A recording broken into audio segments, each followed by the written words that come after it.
Boa noite a todos.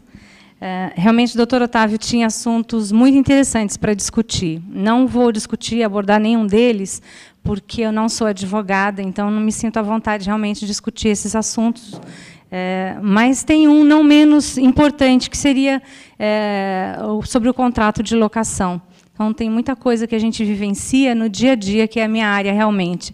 É o que a gente vivencia no dia a dia em relação ao contrato de locação, algumas dúvidas.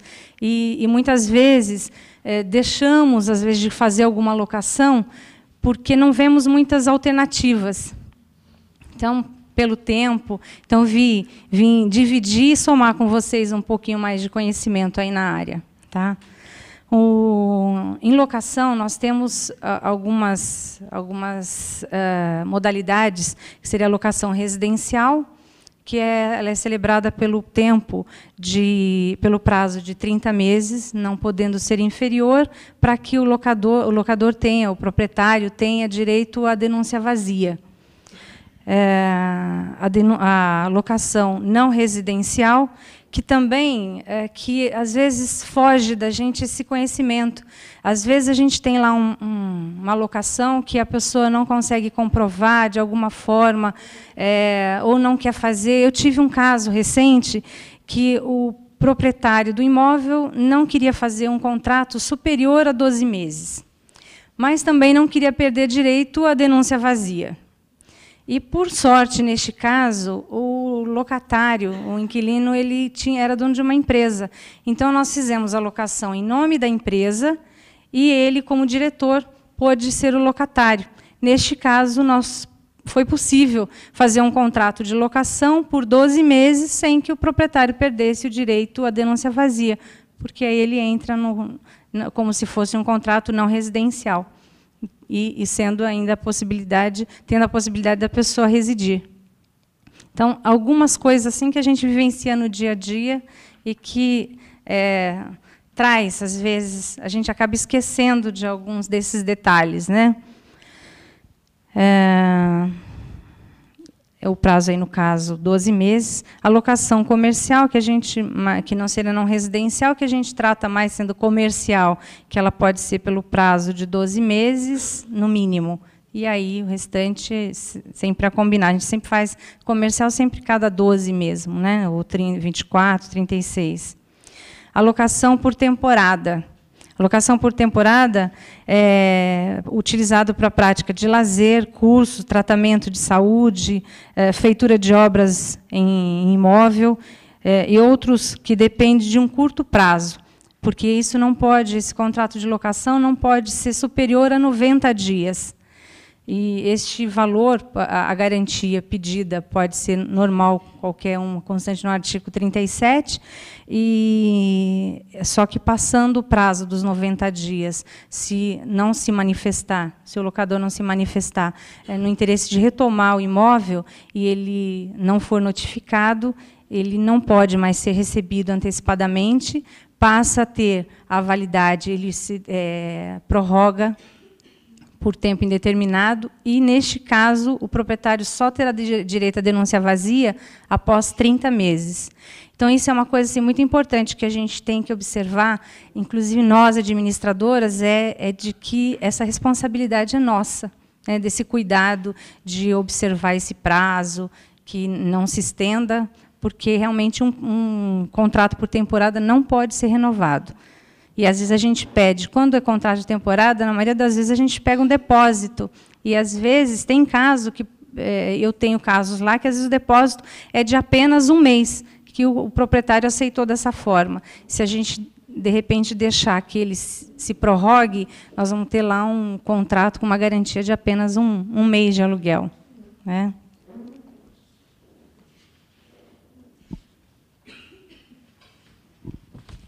Não esquecer aí do caso que, passando por tempo indeterminado, não mais poderá ser recebido o aluguel antecipado, e sim vencido. As garantias. A garantia locatícia é o ajuste inserido,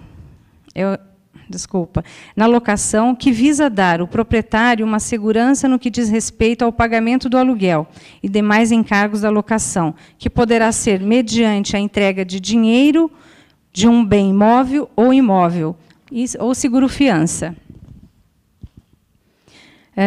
O artigo 37 é justamente esse, prevê as modalidades de garantia. A primeira seria a caução de bens móveis e imóveis. De bens móveis deverá ser registrado em cartório de títulos e documentos, e de bens imóveis deverá ser averbada à margem da respectiva matrícula. Neste caso, não poderá ser usada a palavra fiador. Isso é uma coisa que a gente tem que ter muito cuidado no dia a dia, porque depois de tudo assinado é que a gente leva a registro. E quando leva, se a gente, até nas assinaturas, se a gente deixar e não colocar a palavra caucionante e esquecer da palavra fiador, com certeza isso volta para... E se a entrega da chave está condicionada ao registro, a gente vai ter mais demora aí no atendimento do cliente, né? A caução em dinheiro, que não poderá exceder o equivalente a 3 aluguéis vigentes, deverá ser depositada em caderneta de poupança em nome do inquilino e do proprietário, autorizado pelo poder público, seria o Banco Central ou a Caixa Econômica Federal. A fiança é prestada por uma terceira pessoa perante o proprietário,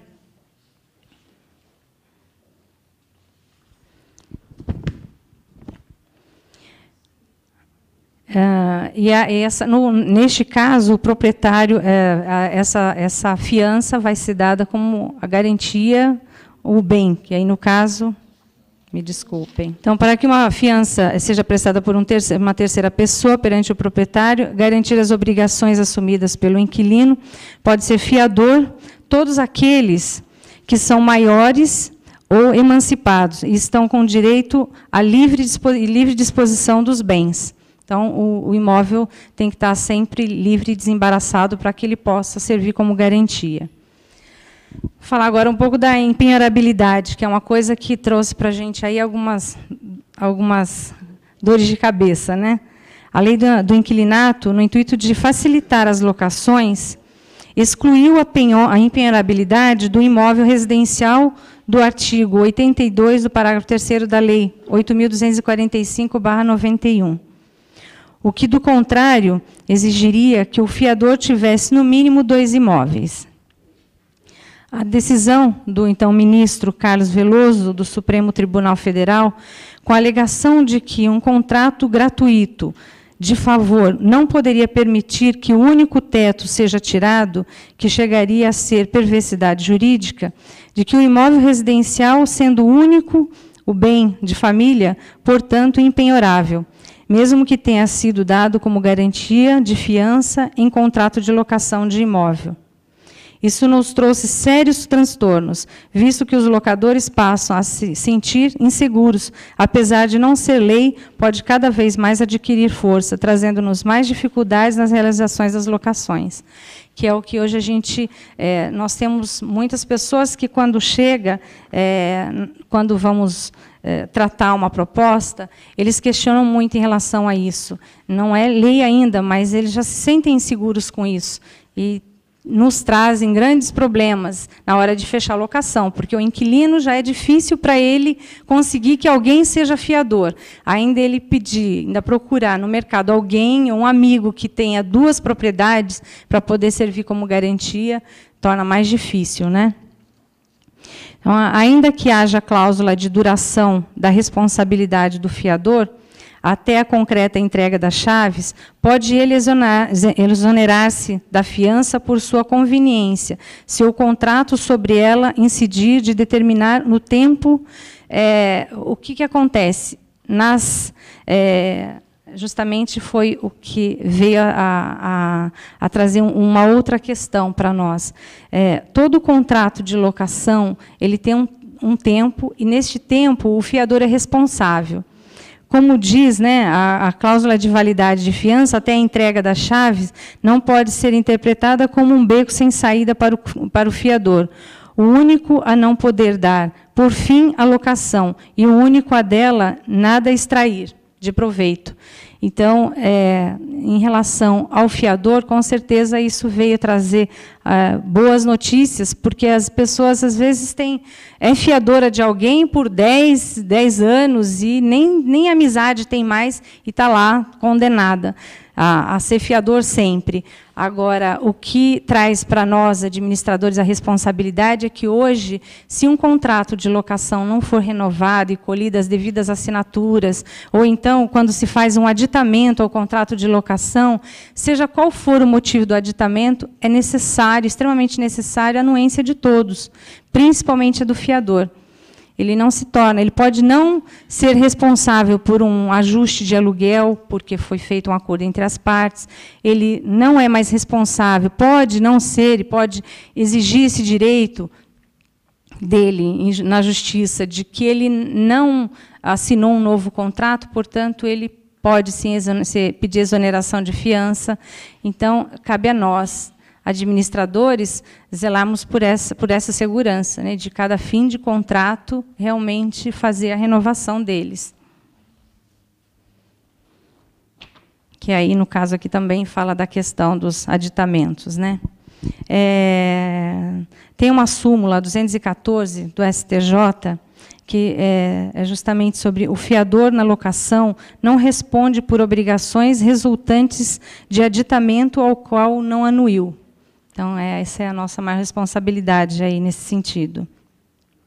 Assim, um fiador que prestou fiança num contrato por tempo determinado, e vindo este a ser prorrogado por tempo indeterminado, sem a sua anuência em relação à fiança, tem o direito de propor ação de exoneração de fiança, justificando a sua atitude.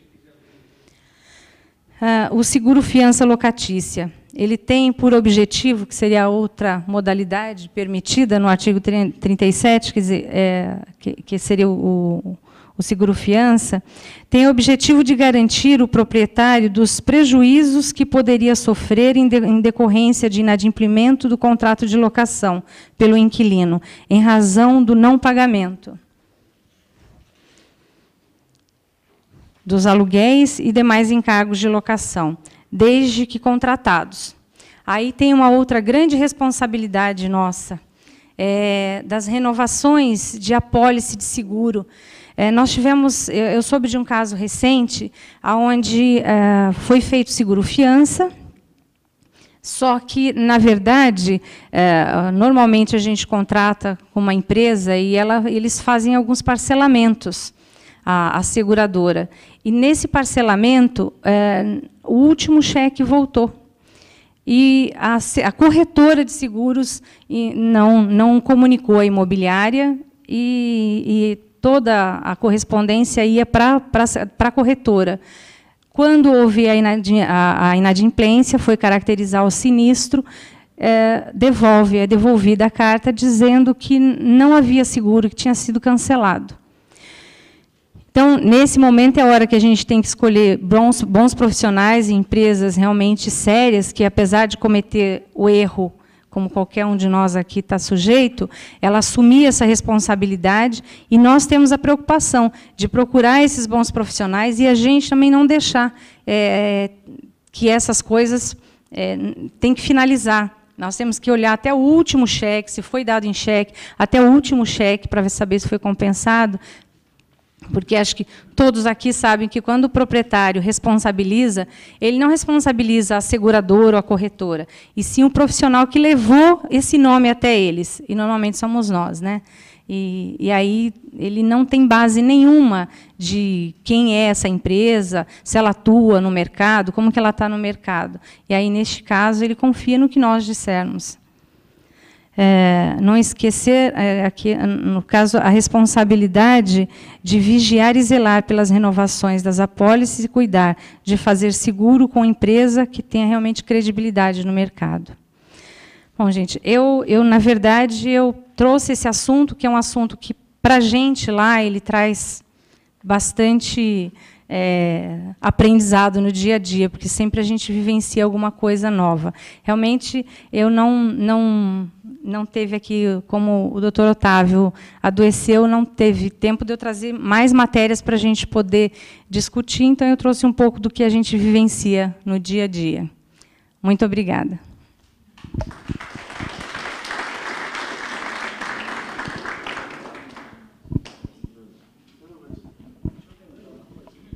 Pois não. Com relação ao prazo da locação, locação seria de 30 meses, é o exigido para conseguir a denúncia vazia. O residencial. Só pode ser solicitado o imóvel, pode ser pedido para uso próprio, mas aí comprovado o uso próprio. Pela denúncia vazia, não mais. Você pode denunciar para você depois de 5 anos. Sim, depois de 5 anos, sim. Aí ele tem só depois de 5 anos que pode retomar a denúncia vazia. Então, eu não mencionei todos, porque se tivesse alguma pergunta, a gente esclarecia. Então, realmente, o contrato feito por 12 meses, quando residencial, ele pode ser retomado pela denúncia vazia, né? Pode-se entrar com ação de denúncia vazia após 5 anos. Caso contrário, ele pode, depois dos 12 meses, ele pode ser retomado, mas tem que comprovar a necessidade da utilização dele. Com relação também à alocação do seu requerido, 12 meses, se quiser o nome da empresa, eu não entendi bem. Tá, essa seria uma locação não residencial. É quando a gente pode locar o imóvel para residência, mas existe, por exemplo, nós vivenciamos lá esse problema. Nós tínhamos uma pessoa, um proprietário, que não queria alocar por mais que 12 meses, não queria perder direito à denúncia vazia. Neste caso, nós tivemos a felicidade dele ter uma empresa. Então, nós fizemos a locação como não residencial e a utilização para o diretor da empresa. Pode fazer para fins residenciais, funcionário da empresa, em nome da empresa. Pode fazer o artigo 51 da lei 845. Isso, exatamente. Para fins não residencial, pode ser para fins residenciais e em nome da empresa. Isso, é que só na qualificação, quando a gente vai mencionar, tem que pôr que é não residencial, pode ou não pode, porque, na verdade, a utilização é residencial. É que ele está lá justamente como, no quadro, ele apresenta como locação não residencial. Né? Pois não? Como? Olha, eu não trouxe ele para discutir, porque não é um assunto realmente que eu tenha muito conhecimento. Eu posso, mais ou menos, só explanar do que se trata. Se eu tenho algum conhecimento dele, não. Não. Tá. Na verdade, se o senhor possui um espaço para alocar um imóvel, aí o senhor constrói o imóvel. Só que o senhor constrói já com um inquilino que vai... Então, de repente, vamos pôr um exemplo. Um banco vai alocar esse imóvel. Então, o senhor constrói dentro dos padrões que o banco solicita. E, para isso, o contrato é de, no mínimo, 20 anos. Então, o senhor tem que ter a garantia. Então, existe esse contrato, é feito justamente um compromisso entre as partes de que o senhor vai construir e eu vou locar. E esse contrato tem que ser cumprido no prazo, na íntegra. Caso contrário, ele tem que pagar, usou a metade, a outra metade é paga em aluguéis mesmo, porque não existe uma penalidade, a penalidade é o próprio aluguel. Então, eu não tenho ele para te passar tantos detalhes, mas é disso que trata. Mais alguém? Não? Muito obrigada. Oi. A calção, bom passar para as pessoas que, quando é calcionante, o uso bem, os caras bem não tem horário, a família não pode ser calcionante. Então, o ideal é que se coloca um imóvel que seja comercial, ou um imóvel que seja na praia, no sítio, porque o imóvel residencial, os juízes que já tem entendido que tem horário. Então, mesmo que seja calcionado, é uma série. Olha, o senhor sabe que nós conseguimos adjudicar um imóvel nem penhorado, nem calcionado estava e era o único bem. Então, a questão é que é um risco que nós vamos correr. Né? É possível ainda fazer locação com um único bem. Isso é possível porque a lei em si não mudou ainda. Mas são riscos que nós estamos correndo. Agora, o que eu acho muito importante é deixar o locador ciente desse risco. E eu tenho feito lá tudo aquilo que o locador que pode prejudicá-lo futuramente, eu coloco isso em contrato de administração, para preservar, assim, que mais tarde nós vamos dizer que nós informamos e ele, com certeza, vai se esquecer que nós avisamos. Né? Então, isso é muito importante, colocar no contrato de administração isso. Com relação você falou que feito o contrato, vencido o contrato, o fiador deixa de existir, isso que desoneração. E E para isso precisaria fazer o auditamento cada vez que tivesse contrato. Agora não teria outra saída, porque, veja bem, hoje é difícil você pegar um fiador para fazer o escritório e você assinar novamente o contrato. Existiria uma outra alternativa, no momento que você elabora aquele contrato, existe uma cláusula que possa ser colocada naquele contrato, de forma que o fiador possa ficar preso e evitar que isso ocorra? Olha, nós colocamos no contrato de locação os artigos que inibe, mas só que vencendo o prazo contratual, ele pode realmente pedir. Não, não tem. Não tem. Não daria nenhuma cláusula, daria segurança. A pergunta é que se não teria uma cláusula que pudéssemos assegurar que o fiador fosse responsável até a efetiva entrega das chaves. Mas, infelizmente para ele, infelizmente para nós, não tem. Agora, eu não encaro o aditamento como uma alternativa também. Eu acho que a única alternativa é fazer um novo contrato de locação. Porque, se nós não celebrarmos um novo contrato de locação, nós não garantimos o prazo dele, né? Ele fica por tempo indeterminado, porque lá nós vamos só colocar que ele vale por determinado prazo, por um ano. E eu acho que se nós fizermos um novo contrato, sim, a gente está garantindo aí por mais 30 meses a tranquilidade. Eu tenho colocado nesse contrato o seguinte, uma cláusula que não havendo manifestação por parte do locador ou do locatário 30 dias antes do término do contrato, o contrato renova automaticamente por igual período. Nesse caso, o preço também se prorrogará por igual período. Eu tenho pesquisado a respeito e parece que tem valor essa cláusula. Então, que os colegas fizessem a mesma coisa. Sim, é uma sugestão realmente. O contrato, você renova o contrato, você pega no locatário e não devolve. Quando devolve, não devolve assinado. Você tem que ser criador. Então, tem que colocar uma cláusula, tem que devolver o contrato, o juiz que não pode, a gente está colocando. Mesmo porque quando nós vamos fazer um novo contrato, nós temos continua as nossas responsabilidades, né? Pedir uma nova atualização da matrícula, que é uma coisa assim que normalmente as pessoas não querem. Lógico que facilita que nós temos lá o número, é mais fácil para nós checarmos, mas tudo isso gera custos, né? Você? Na prática, como você tem feito, porque assim, eu tenho feito as inovações, mas sem caminho para o inquilino, muitas vezes essas inovações não retornam. Como que você tem feito isso? Olha, eu acho que... Teu nome? Simone. De todas as questões, Simone, eu acho que a melhor delas é quando a gente tem que estreitar esse relacionamento nosso com o inquilino e proprietário.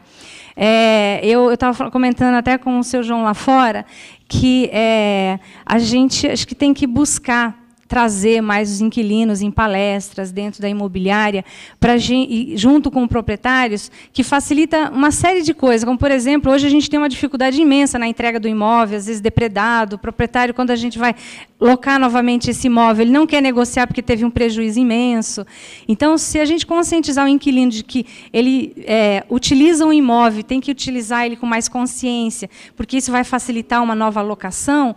Então, eu acho que tudo isso vai do diálogo. Eu não tenho esse problema lá, não, assim, não vou dizer que não tenho, já tive problemas, mas a gente exige que ele venha, notifica, porque eu tenho casos lá que o proprietário não quis renovar.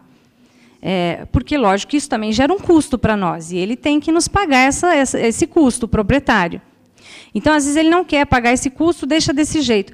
Ele assina para mim um documento que ele está ciente de que o fiador pode pedir exoneração de fiança. Então, eu faço isso.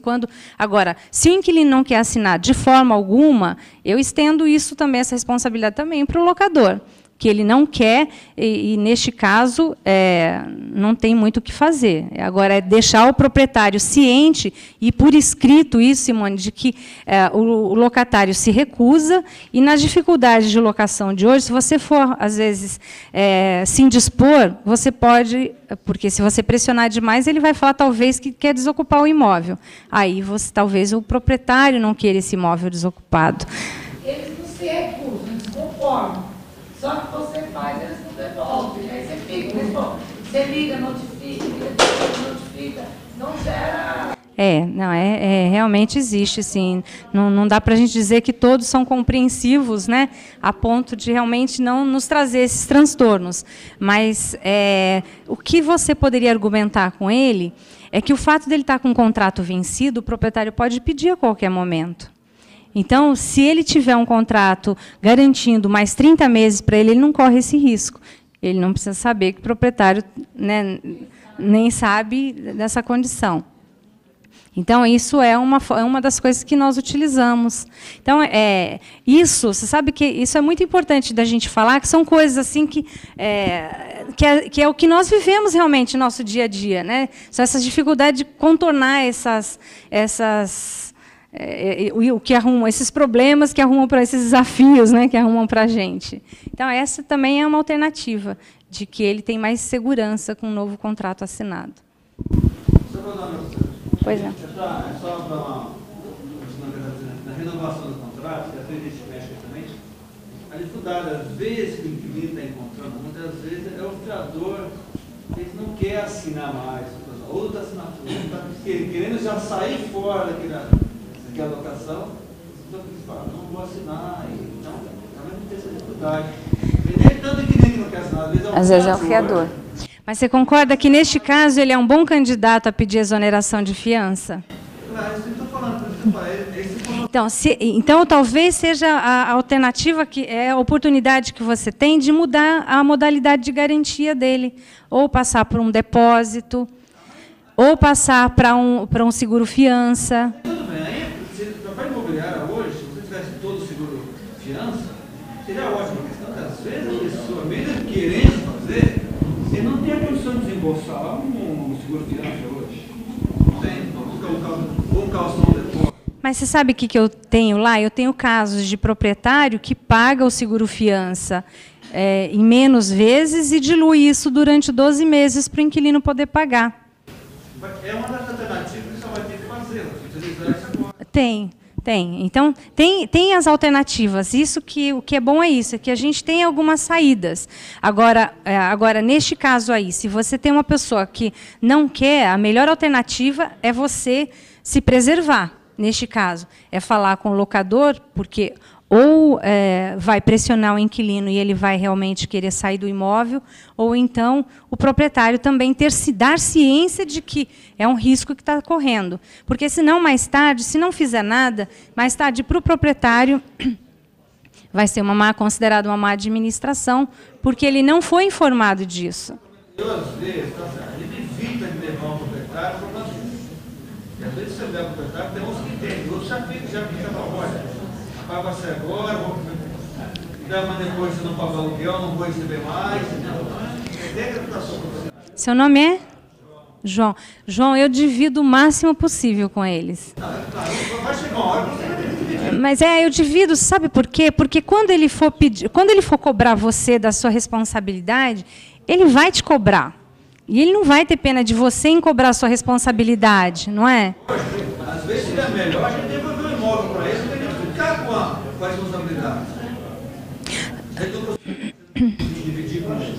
Mas o que você teria que conscientizá-lo, que se essa pessoa está num imóvel que você vê que não é uma locação tão fácil, então é hora dele se conscientizar que é melhor talvez ceder um pouquinho com o inquilino, aceitar um depósito como garantia, do que ter futura, ou arriscar. Mas o importante é que, se ele resolver arriscar, você não está arriscando, né? Você está preservado. Não que isso vá fazer diferença, porque se ele ficar inadimplente, você vai assumir a sua responsabilidade de administradora, não é? Você vai entrar com ação, você vai fazer tudo que está contratado no seu contrato, mas vai tirar de você a responsabilidade da omissão, né? Que para nós pesa muito, né?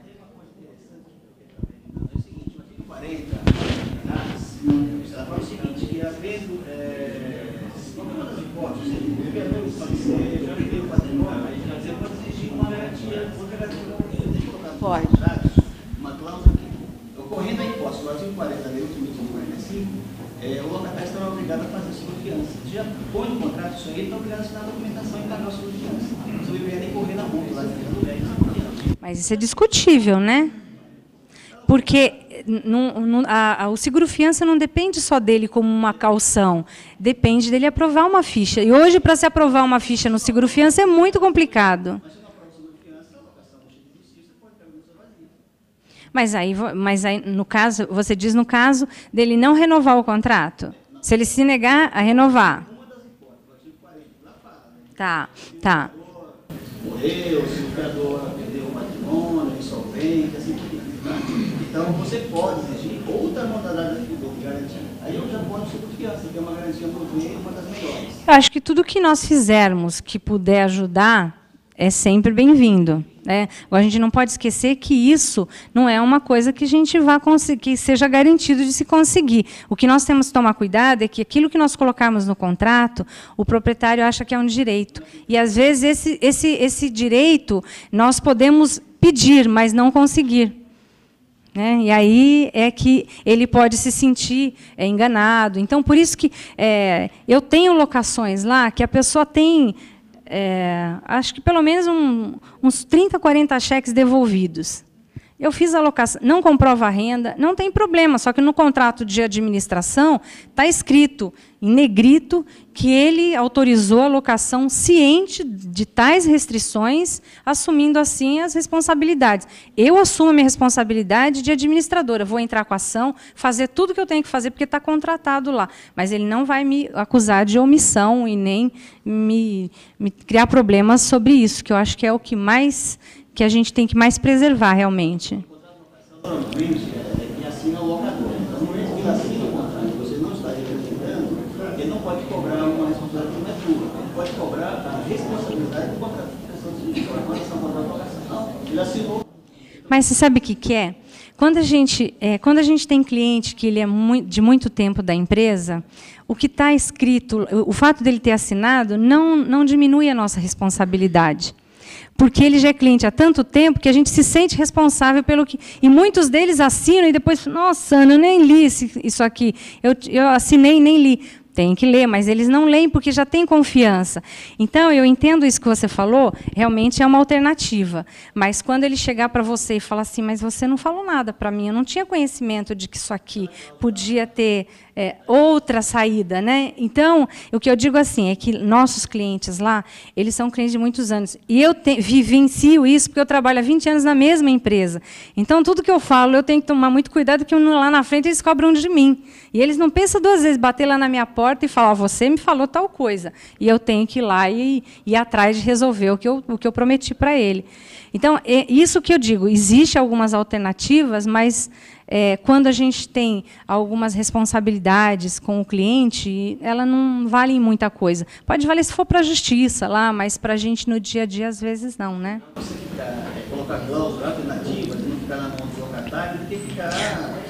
Sim, mas é exatamente isso que eu falei, de só termos o cuidado de esclarecer para o locador que aquilo, porque às vezes a gente coloca uma cláusula onde vai tentar nos beneficiar e se nós não nos cercarmos do nosso contrato de administração também, aí nós vamos pagar. Colocar no contrato de administração essas cláusulas todas. Exatamente, porque aí não tem omissão, né? Aquela cláusula da multa, por exemplo, muitos não colocam a proporcionalidade, então coloca já na íntegra. 3 aluguéis acabou. Isso. Se você ocupar um imóvel um mês antes, tem que pagar os 3 aluguéis. Colocar 2, mas na verdade não é isso que ocorre.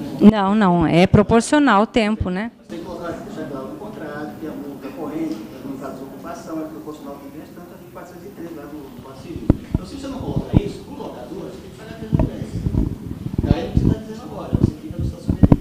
Mas aí é diferente, porque aí a lei é dessa forma. Ele não tem como... Bom, eu te falo assim por vivência nossa lá. Nós já tivemos casos de proprietário, um caso só, que o proprietário entendia que a multa era integral. E ele quis entrar na justiça e ele perdeu, porque não a lei não diz assim, né? A lei diz que ela é proporcional ao tempo não cumprido.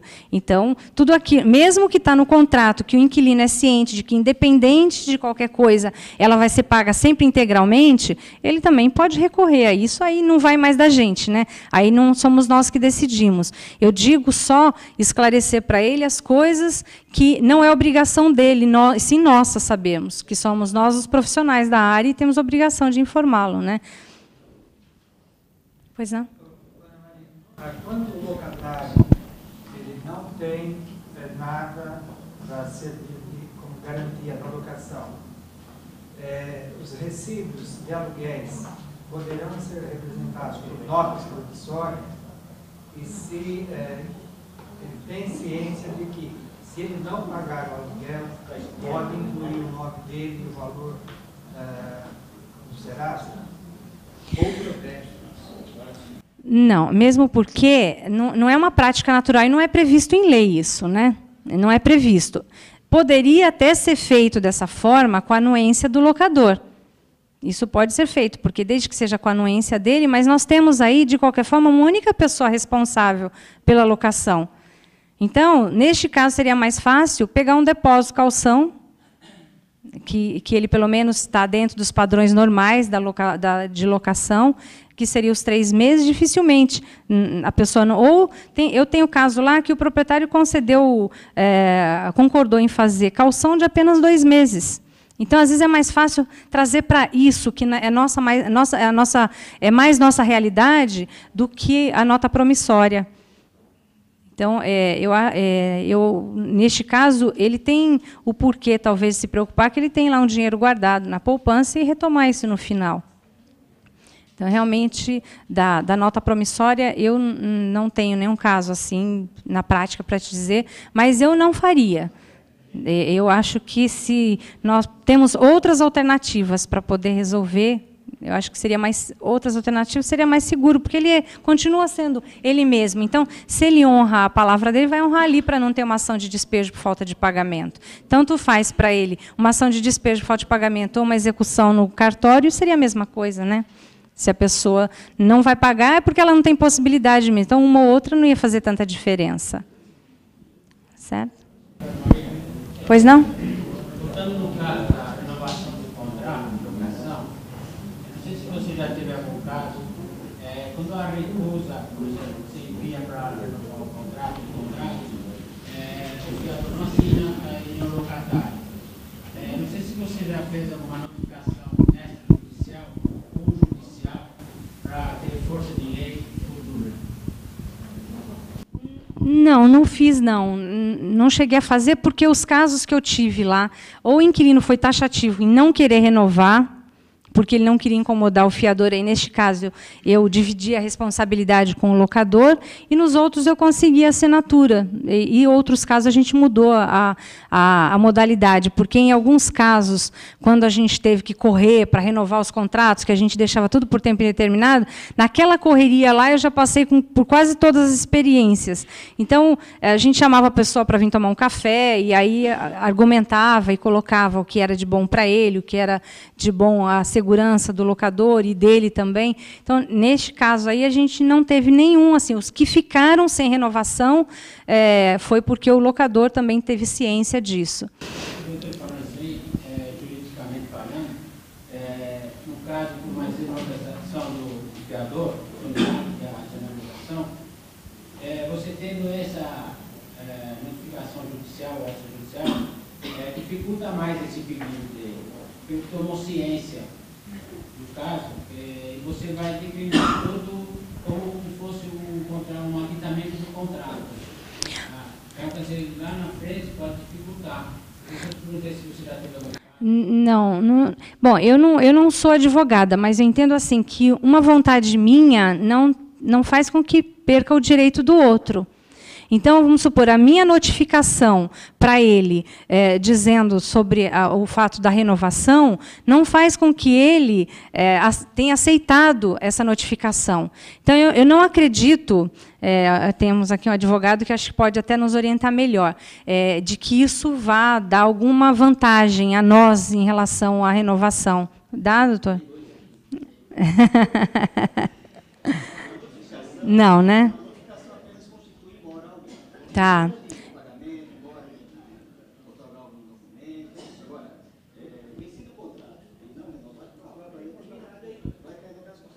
Isso. Realmente não faz.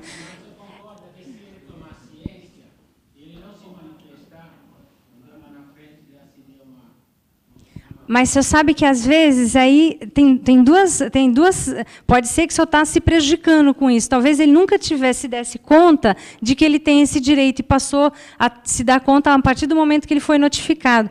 Então, aquele pensamento, não, isso dá problema. Então, aí ele vai tomar informação com quem realmente conhece e aí se preservar. Então, talvez até seja um alerta para ele isso. Mas o fato dele ter esse direito não quer dizer que ele vá realmente exigir esse direito. Pode ser que ele... Eu tenho casos lá que a pessoa nunca... nós estamos com ação em andamento, o contrato é vencido e aí o fiador não usou esse direito que ele tem. Ele não utilizou. O advogado, não sei por que, não falou... ou ele, porque moralmente entende que ainda é responsável, né? Claro. Na verdade, como eu disse antes, eu não sou advogada, né?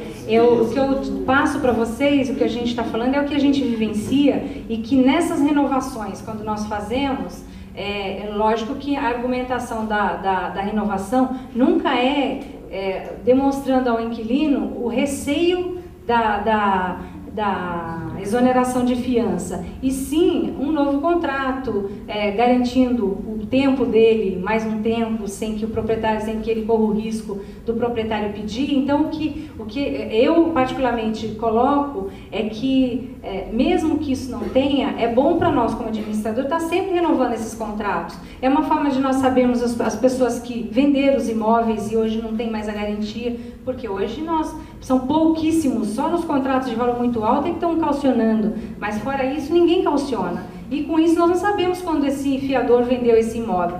Então essa renovação nos traz uma atualização maior na ficha cadastral do locatário. Então, o que eu digo que nós devemos fazer é que lá onde eu trabalho, a gente trabalha sempre vendo problemas para a gente tentar evitá-los no futuro. Então, como a gente tem receio de que as coisas podem se modificar legalmente para o futuro, então a gente já prepara todo o pessoal, porque se vir qualquer coisa aí, a gente já está meio caminho andado aí, não ter que nos atropelar e nem tampouco causar nenhum transtorno, nenhum prejuízo ao locador. Mas o que realmente foi dito mesmo, porque a gente vai cair aí no entendimento de cada um, né? Obrigada a todos, viu? Obrigada mesmo.